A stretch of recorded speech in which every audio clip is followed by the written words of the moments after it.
नमस्कार बच्चों। तो कैसे हैं आप सब? मैं ठीक हूँ और होप कि आप सब भी एकदम ठीक ठाक होंगे, अपने घर पे होंगे फ़िलहाल, और या तो स्कूल में होंगे।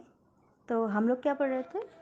हम लोग पढ़ रहे थे हमारी कृतिका बुक, जो स्टोरी बुक है, उसका चैप्टर फर्स्ट, माता का आंचल। और हम फर्स्ट पार्ट में देख चुके हैं कि जो हमारा मेन कैरेक्टर हमारी स्टोरी का भोलानाथ, वो अपने पिताजी के साथ ज़्यादा अटैच होता है, जबकि माता के पास वो बस दूध पीने के लिए ही जाया करता था। और हमने देखा कि वो तरह तरह के खेल खेलता है, और खेल में उसके बाबूजी भी उसके साथ देते हैं उसका। फिर आगे हम देखते हैं पेज नंबर, इसमें पेज नंबर तो नहीं दिखा है, पेज नंबर 5। ठीक है। कभी कभी हम लोग बारात का भी जुलूस निकालते थे। कनस्तर का तंबूरा बजता, अमोले को घिसकर शहनाई बनाई जाती। अमोले क्या होता है? वो छोटा सा जो आम का पौधा होता है, उसकी जड़ में जो होता है ये आम की गुठली होती है, और उसको निकाल कर उसको शायद घिस करके बनाया जाता है। शायद मैंने देखा है कभी, मुझे ध्यान होता नहीं है, बट ऐसा ही होता है कुछ। ठीक है। टूटी चूहेदानी की पालकी बनती, हम समाधि बनकर नहीं, समधी बनकर बकरे पर चढ़ लेते और चबूतरे के एक कोने से चलकर बारात दूसरे कोने में जाकर दरवाजे लगती। वहाँ काठ की पटरियों से घिरे, गोबर से लिपे, आम और केले की टहनियों से सजाए हुए छोटे आंगन में कुल्हिए का कलसा रखा रहता था। वहीं पहुंचकर बारात फिर लौट आती थी। लौटने के समय खटोली पर लाल ओहार डालकर उसमें दुल्हन को चढ़ा लिया जाता था। लौट आने पर बाबूजी जो ही ओहार उघार कर दुल्हनिया का मुख निहारने लगते, त्यों ही हम लोग हंसकर। तो यहाँ पे हमने देखा कि किस तरह बच्चे अपने मौज मस्ती किया करते थे उस टाइम में, उस समय में, और किस तरीके से बच्चे बिना किसी बर्डन के रहा करते थे। थोड़ी देर बाद फिर लड़कों की मंडली जुट जाती। भाग जाते थे ना जब बाबूजी दुल्हनिया का चेहरा देखते थे, तो फिर थोड़ी देर बाद सारे बच्चे फिर इकट्ठा हो जाते थे। राय जमती कि खेती की जाए, मतलब सब लोग तय करते कि अब कौन सा खेल होगा? खेती का खेल होगा। क्या किया जाएगा? खेती की जाएगी। बस चबूतरे के छोर पर, मतलब एक कोने पर घिरनी गड़ जाती। और घिरनी क्या होता है? वो जैसे कुएं में नहीं, आपने देखा होगा, पुली जिसे कहते हैं, है ना? तो वो गड़ जाती, और उसके नीचे की गली कुआं बन जाती थी। मूंज की बटी हुई पतली रस्सी से में एक चुक्कड़ बांध गड़ाई पर चढ़कर लटका दिया जाता था, और दो लड़के बैल बनकर मोट खींचने लगते थे। चबूतरा खेत बनता, कंकड़ बीज और ठेंगा हल जुआठा। बड़ी मेहनत से खेत जोते जाते और बोए जाते और पटाए जाते। फसल तैयार होते देर न लगती, मतलब बस सब कुछ 1 मिनट में हो जाता लगती, और हम हाथों हाथ फसल काट लेते थे। काटते समय गाते थे, ऊंच नीच में बई कियारी, जो उपजी सो भई हमारी। फसल को एक जगह रखकर उसे पैरों से रौंद डालते थे। कसोरे का सूप बनकर ओसाते और बनाकर ओसाते, और मिट्टी की दिए के तरबूज तराजू पर तौल कर राशि तैयार कर देते थे। इसी बीच बाबूजी आकर पूछ बैठते थे, इस साल की खेती कैसी रही भोलानाथ?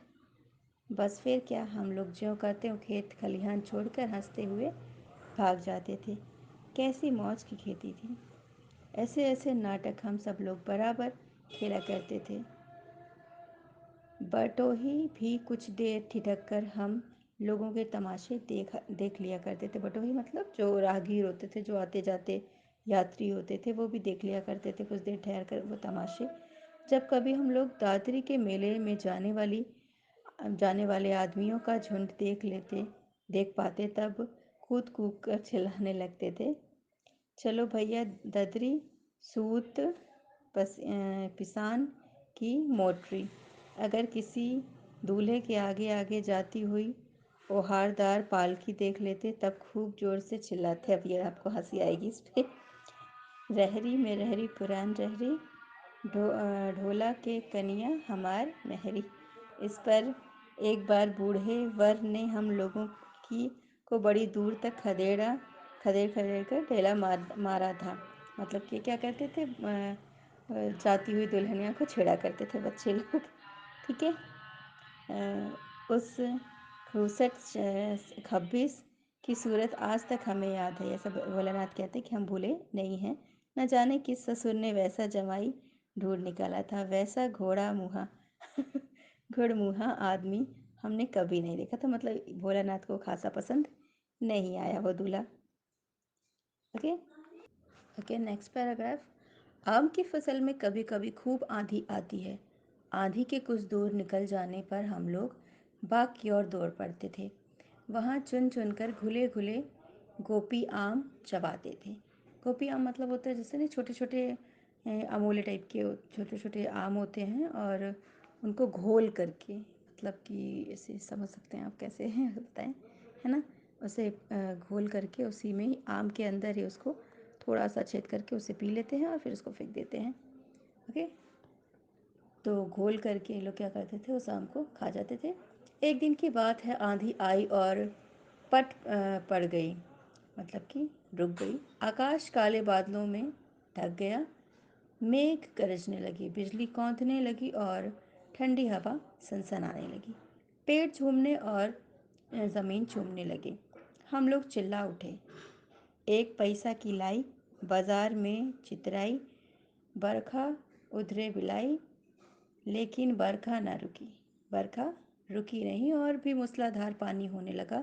हम लोग पेड़ों की जड़ से धड़ तक सट गए, मतलब कि एकदम पेड़ों में चिपक गए, जैसे कुत्ते के कान में अठाई। अठाई क्या होता है? ये एक तरीके का कीड़ा होता है, वो कुत्ते के कान में चिपक जाता है। मगर बरखा जमी नहीं,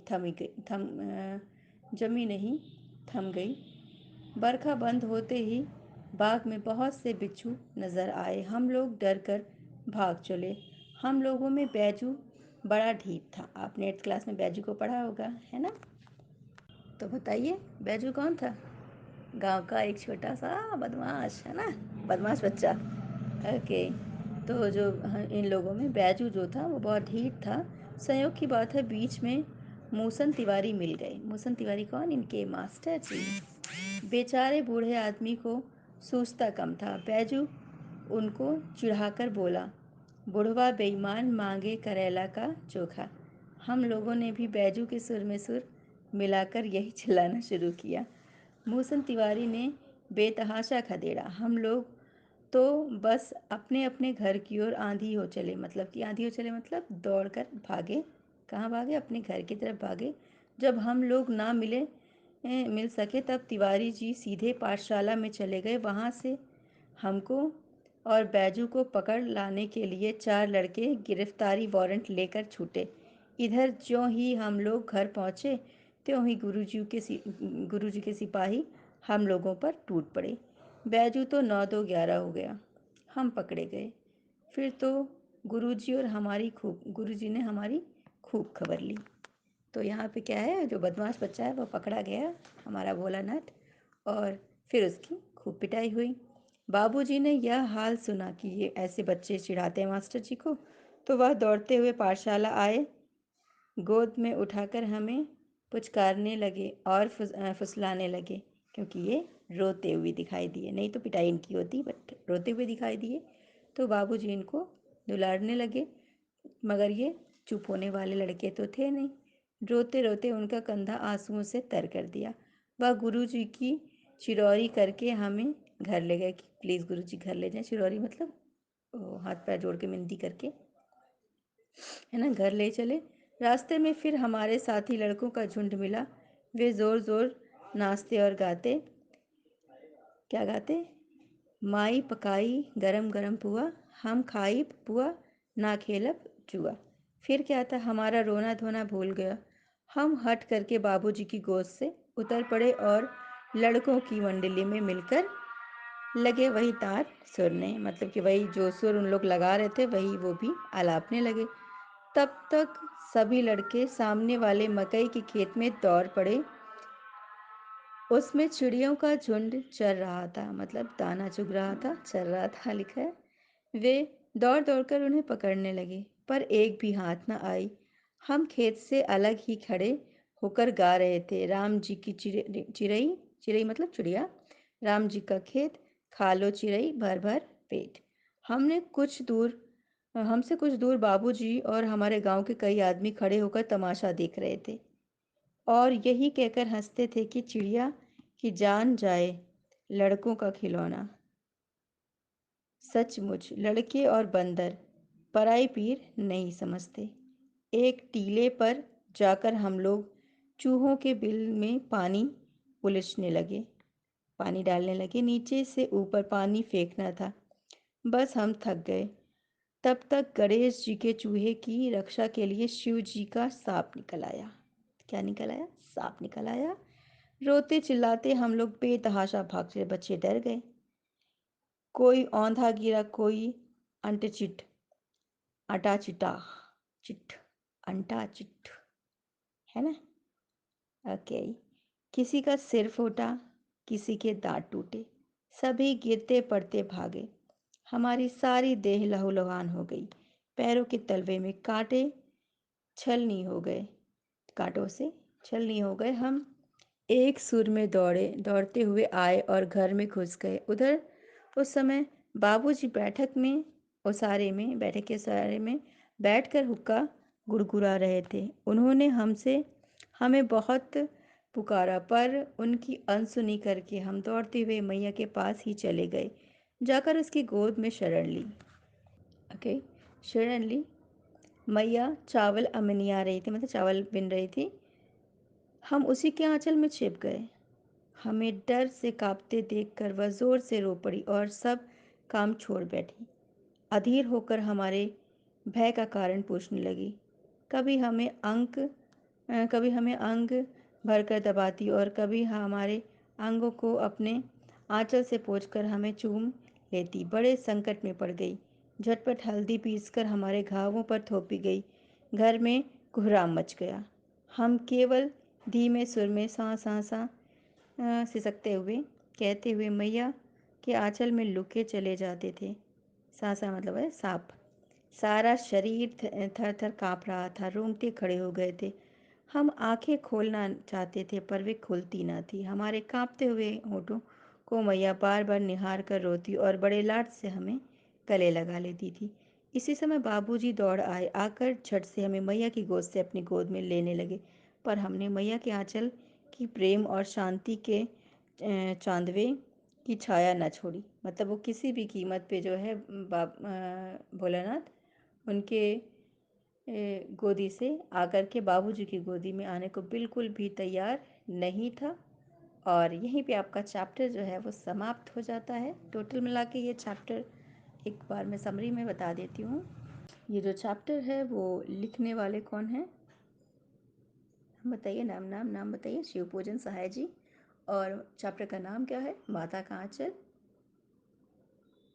चैप्टर में जो मेन कैरेक्टर हैं वो राइटर ही हैं हमारे, जिनको बचपन में क्या कहा जाता था? भोलानाथ कहा जाता था। और वैसे उनका नाम क्या था? तारकेश्वर नाथ था। और उनका जो पेन नेम था वो शिवपूजन सहाय था। ये देहाती दुनिया एक उपन्यास उन्होंने लिखा है, उसी का एक छोटा सा अंश है। इसका एक पार्ट आपने क्लास 8th में अनुगूंज बुक अगर आपने पढ़ा होगा तो आपने पढ़ा होगा, मैया चैप्टर था। और उसके पहले का ये पार्ट है जिसको आप माता का आंचल नाम से देख रहे हैं। इसमें बताया गया है कि बच्चा जो है वो कितना भी किसी के करीब हो, बट जब वो परेशानी में होता है, तकलीफ़ में होता है, तो वो अपनी माता को याद करता है ना। और यही इस चैप्टर में बताया गया है। और बताया गया है इस चैप्टर में कि किस तरीके से पहले की दुनिया आज की दुनिया से कुछ अलग है। पहले के खेल आज के खेल से कुछ अलग हैं। पहले के बच्चे जिस तरीके से एंटरटेन अपने आप को करते थे, आज के बच्चे उस तरीके से नहीं करते हैं। और जिस तरीके से लगाव माता पिता से पहले के बच्चों का था वो शायद अब कुछ कम हुआ है। ओके, आगे हम इसका देखेंगे नेक्स्ट पार्ट में क्वेश्चन आंसर। तो वीडियोस देखते रहिए और स्टडी करते रहिए। Take care.